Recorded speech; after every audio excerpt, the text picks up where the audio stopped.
So if you are in the shaded area on this chart, I would highly suggest you view this full lunar eclipse. Okay, that is enough, Martha. Moving on to our next segment, multiplying mammoths.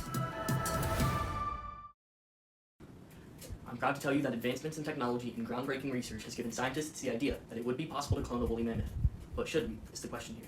First, let's go over the basics. From National Geographic, 20,000 years ago, mammoths roamed the icy cold tundra of Europe.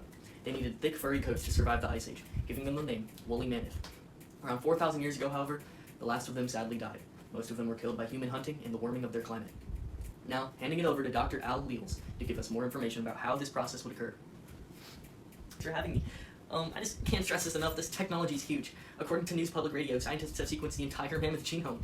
These findings could aid in understanding the biology of mammoths and potentially bringing them back to life. There are multiple viable methods for bringing back mammoths. One would be reproductive cloning. This works by scientists removing the DNA from an Asian elephant egg. Asian elephants are very closely related to mammoths. They then take the mammoth DNA and insert it into the egg. The Asian elephant carries and births the mammoth fetus, and eventually, you have your mammoth. Another method would be to selectively breed Asian elephants to get the traits of a mammoth.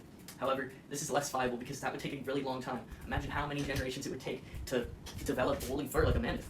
White. This is outrageous. Bringing back the mammoths would be unethical. Who are you, and how so? Name's Ivan Tosca, a local ecologist. Climates have changed drastically since the time of mammoths. We don't have a clue if mammoths could survive in our modern world. And we also don't know how mammoths would affect Earth's ecosystems. That is a good point, but it would be a huge scientific milestone, and we would learn so much about the biology and history of mammoths.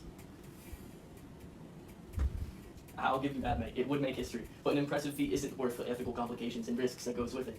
Biotechnology is a revolutionary tool for curing diseases and solving crimes, but creating mammoths might be too far.